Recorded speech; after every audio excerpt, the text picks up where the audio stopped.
नमस्कार बच्चों, आज हम 31 मई का करंट अफेयर्स लेकर आपके सामने आए हैं। जल्दी से पेन और कॉपी ले लें और डेली करंट अफेयर्स को नोट करते हुए चलें, क्योंकि जो भी प्रतियोगिता परीक्षा होती है उसमें अधिक महत्वपूर्ण एक बड़ा सा पार्ट जो होता है वो करंट अफेयर्स का होता है। इसलिए आज हम 31 मई को करंट अफेयर्स पर चर्चा करेंगे। 31 मई की करंट अफेयर्स इस प्रकार, सबसे पहले हम देखेंगे और इसे विधिवत रूप से पढ़ लेंगे, जिसको डिस्क्राइब किया गया। रिलायंस इंडस्ट्री चेन्नई के पास भारत के पहले मल्टी मॉडल लॉजिस्टिक पार्क का निर्माण शुरू करेगी। अगली खबर है, अप्रैल 2024 के लिए ICC players of the month की घोषणा की गई। नेक्स्ट, भारतीय शांति सैनिक को UN military gender advocate of the year award मिला। अगला है, प्रसिद्ध डिज्नी गीतकार रिचर्ड एम शेरमैन का 95 इयर्स की आयु में निधन हुआ। अगला है, संचार साथी पहल के तहत धोखाधड़ी वाले एसएमएस पर कार्रवाई। इसके साथ ही नेक्स्ट है, पूनावाला फिनकॉर्प और इंसिडेंट बैंक ने को ब्रांडेड रुपी क्रेडिट कार्ड को लॉन्च किया। नेक्स्ट, अगला, पापुआ न्यू गिनी में हुए भीषण भूस्खलन ने पूरे गांव को दफना दिया। और अब पहला प्रश्न आपके सामने, जिसका आप सब लोग आंसर देंगे कि हाल ही में किसे अप्रैल 2024 का ICC player of the month चुना गया। बहुत ही इंपॉर्टेंट प्रश्न है, आईसीसी का प्लेयर ऑफ द मंथ इसको चुना गया। 4 ऑप्शन दिए गए हैं, जल्दी से मुझे इसका आंसर देंगे। और इसका आंसर है मोहम्मद वसीम।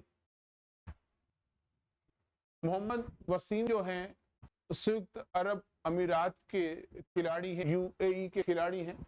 और संयुक्त अरब अमीरात की राजधानी आबू धाबी है, दुबई नहीं, दुबई एक फेमस सिटी है। तो यहाँ लिखा है, संयुक्त अरब अमीरात के कप्तान और सलामी बल्लेबाज मोहम्मद वसीम को उन्हें उल्लेखनीय रन स्कोरिंग कारनामों के अप्रैल 2024 में पुरुष प्लेयर ऑफ द मंथ चुना गया। आगे है, वेस्ट इंडीज की कप्तान हेले मैथ्यूज को उनके प्रदर्शन के लिए 2024 आईसीसी महिला प्लेयर ऑफ द मंथ चुना गया। दोनों का नाम याद कर लेंगे, मेल और फीमेल के लिए यहाँ पर बात हो रही है। अगली जो पॉइंट है, अगला, अंतरराष्ट्रीय क्रिकेट परिषद आईसीसी क्रिकेट की वैश्विक सियासी निकाय है। इसकी स्थापना 1909 में की गई थी।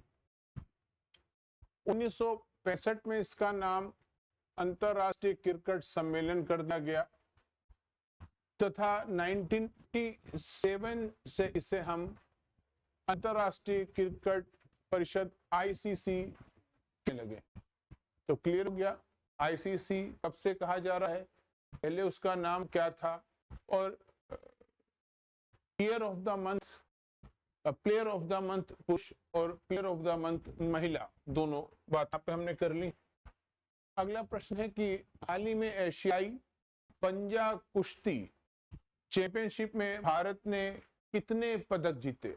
जो हम लोग बचपन में पंजा लड़ाते थे, ये उसी की बात हो रही है, आर्म से जो पंजा लड़ाया जाता, और भारत ने 7 पदक जीते हैं।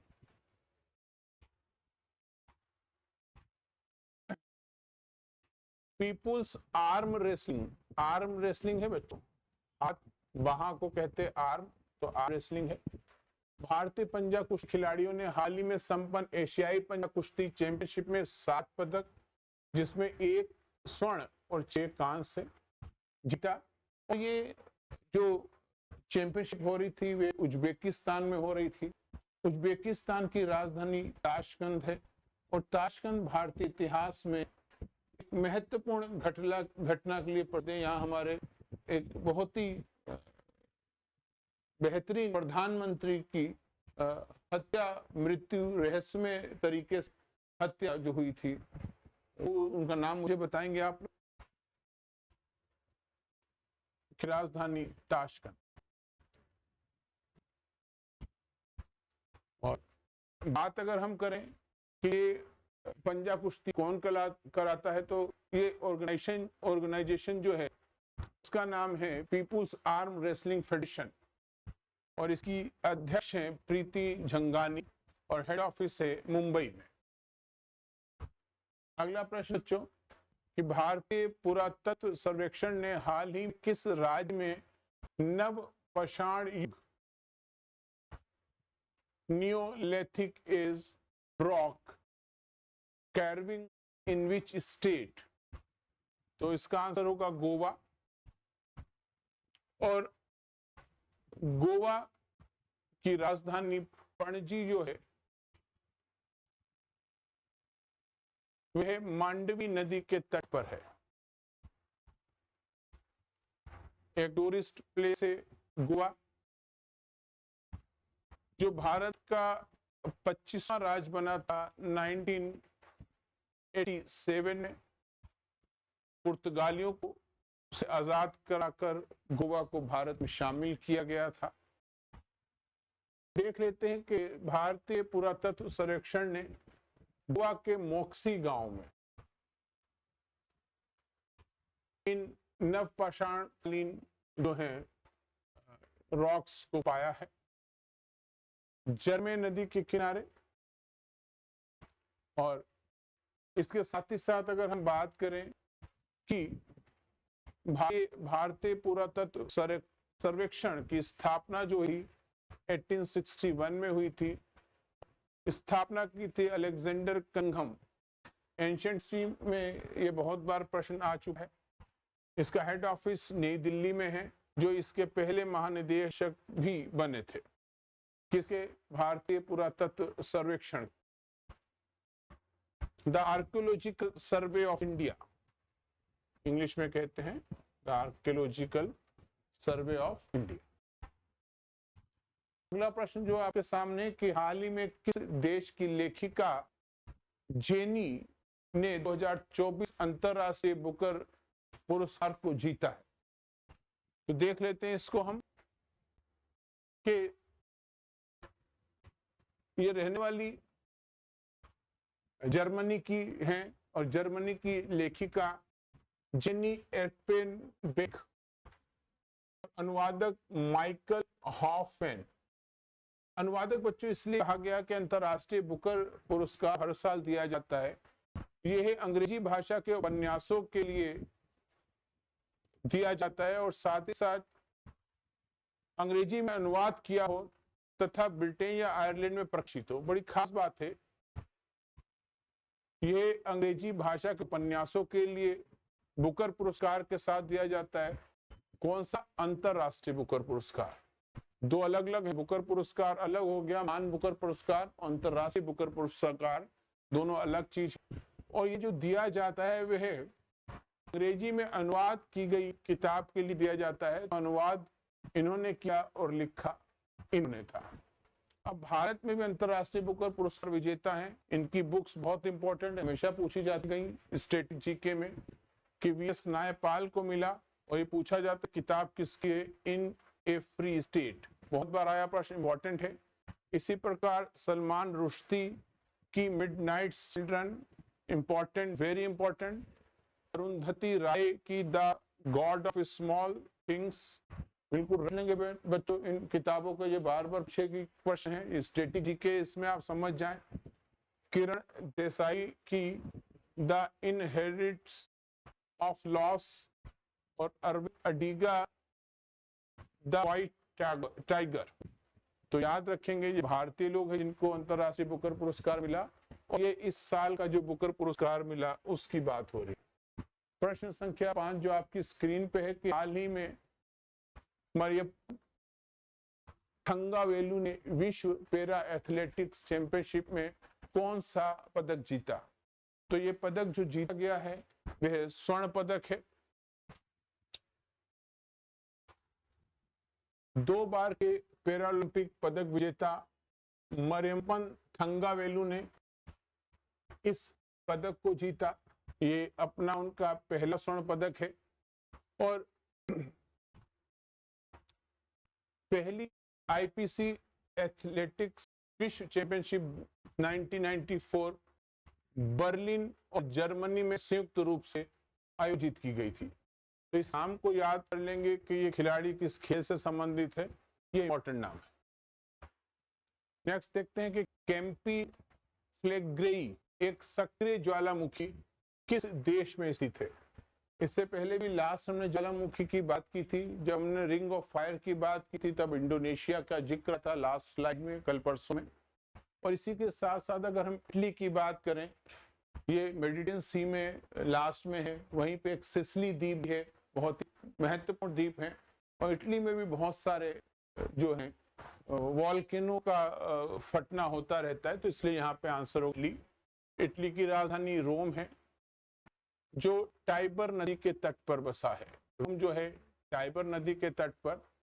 और इटली की गंगा, बच्चों ये क्वेश्चन आता है कि इटली की गंगा किसे कहा जाता है, तो याद रखेंगे इटली की गंगा को नदी को कहा जाता है।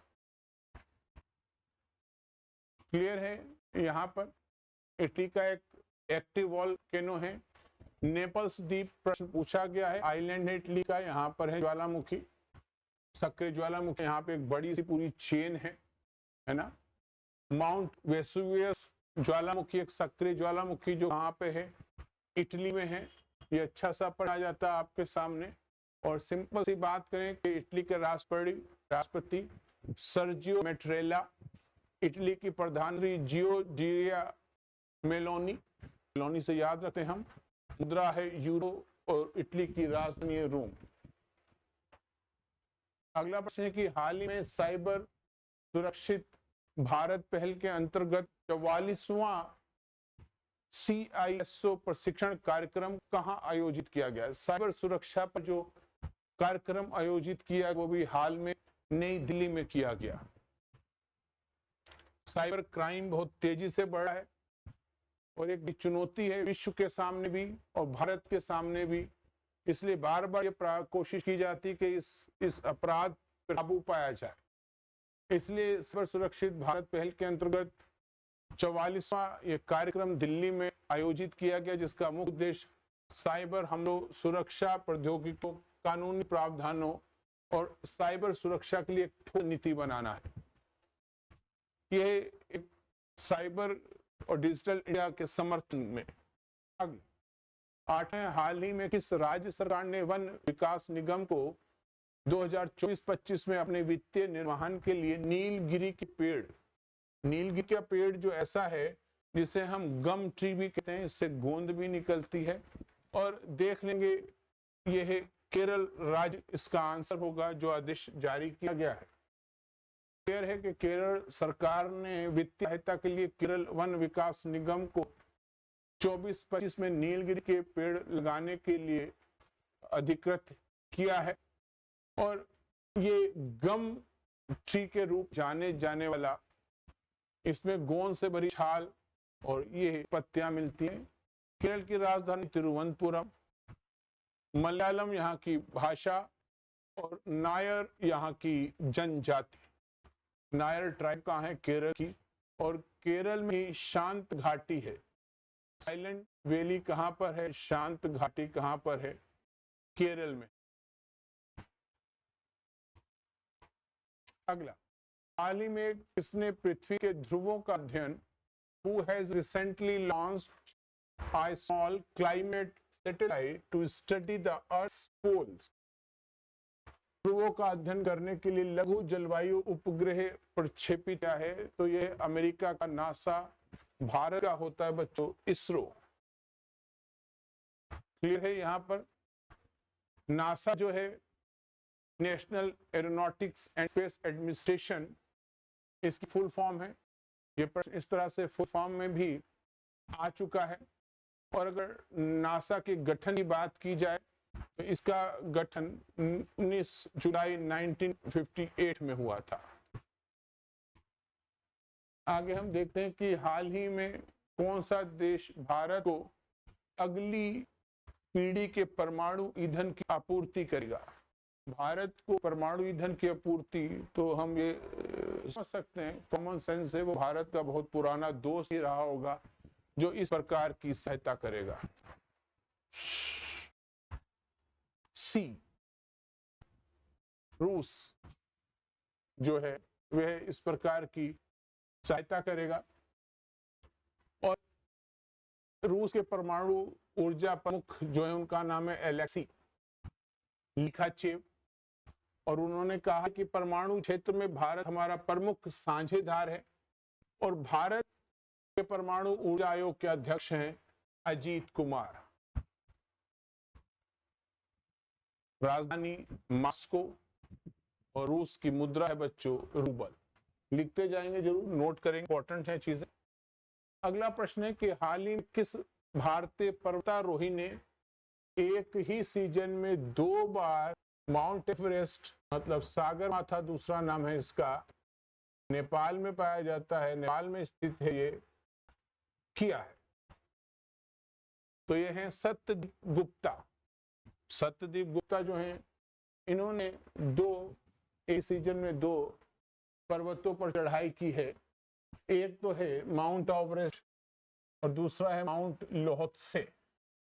पहले व्यक्ति बने जिन्होंने 2 चोटियों को पार कर इतिहास रचा है। इस तरह से ऐसा पहले कभी नहीं हुआ कि एक ही सीजन में किसी ने ये रिकॉर्ड बनाया हो। और कुछ स्टैटिक जीके देखें तो 1965 में captain MS Kohli mount Everest पर चढ़ने वाले पहले भारतीय थे। काम्या कार्तिकेयन ने 16 वर्ष की उम्र में विश्व की सबसे ऊंची चोटी फतेह कर रिकॉर्ड बना दिया। वे इतनी कम उम्र में ऐसा करने वाली पहली भारतीय युवा लड़की बनी है। इंपॉर्टेंट, अच्छा प्रश्न है। अगला प्रश्न संख्या 12, हाल ही में कौन 77वें विश्व स्वास्थ्य सभा के अध्यक्ष नियुक्त किए गए हैं? तो विश्व स्वास्थ्य सभा के अध्यक्ष नियुक्त किए गए हैं, उनका नाम है अपूर्व चंद्रा। देखें, जिनेवा स्विट्जरलैंड में स्थित एक सिटी है, जब स्विट्जरलैंड की राजधानी बर्न है। स्विट्जरलैंड की राजधानी बर्न है। वहां पर से स्वास्थ्य महासभा हुआ जिसके सचिव अपूर्व चंद्रा को विश्व स्वास्थ्य सभा समिति का अध्यक्ष नियुक्त किया गया। क्या करती है ये क्लियर है। और बात करें कि पहली बार विश्व स्वास्थ्य सभा का आयोजन 1958 में WHO ने किया था।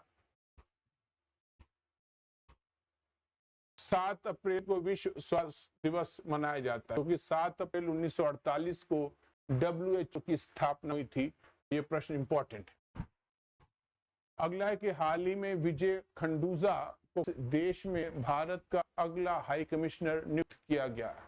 यहाँ पे याद रखेंगे कि एम्बेसडर और हाई कमिश्नर 2 शब्द आते हैं, राजदूत और उच्चायुक्त। एक बार कहा जाता है कि पाकिस्तान से भारत ने अपना उच्चायुक्त मंगा लिया, वापस बुला लिया, और कभी कभी दूसरे देशों में शब्द आता एम्बेसडर।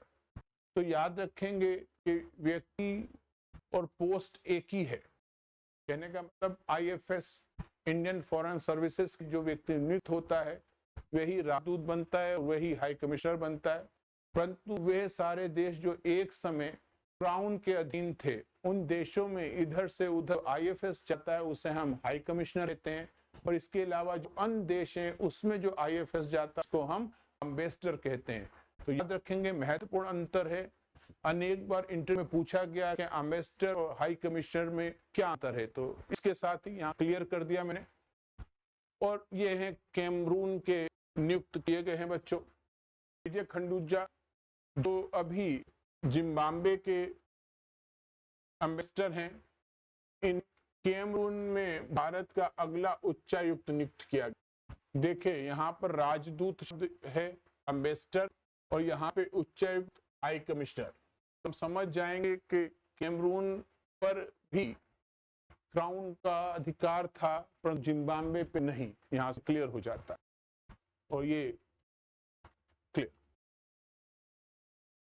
अगला प्रश्न है कि हाल ही में किस देश ने 2023-24 में रिकॉर्ड $778 बिलियन का निर्यात दर्ज किया है? तो बड़ी महत्वपूर्ण बात है, ये भारत ने निर्यात दर्ज किया और सेवा क्षेत्र को मिलाकर ये बात हो रही है। जैसे क्लियर है, ये कुल मिलाकर सेवा निर्यात हाल ही में समाप्त हुए इस वर्ष में रिकॉर्ड दर्ज किया गया है। वस्तुओं और सेवाओं का बात हो रही है, तृतीय क्षेत्र की भी बात हो रही है इसमें, और ये भारत का नाता है इसमें। अंतिम प्रश्न जो आपके सामने, कि हाल ही में विश्व को सबसे ऊंची खगोलीय वेधशाला का उद्घाटन कहाँ किया गया? ये प्रश्न इससे पहले भी बता चुका हूं। मैं चाहूंगा कि कमेंट बॉक्स में बच्चे इसका आंसर दें। और जब मैंने बात किया था तो वहां के रिजल्ट की चर्चा की थी। इसके साथ ही आज के करंट अफेयर्स की ये स्लाइड यहीं पे समाप्त होती। कल सुबह 6 बजे फिर हम आपसे मुलाकात करेंगे नए समाचारों के साथ। नमस्कार।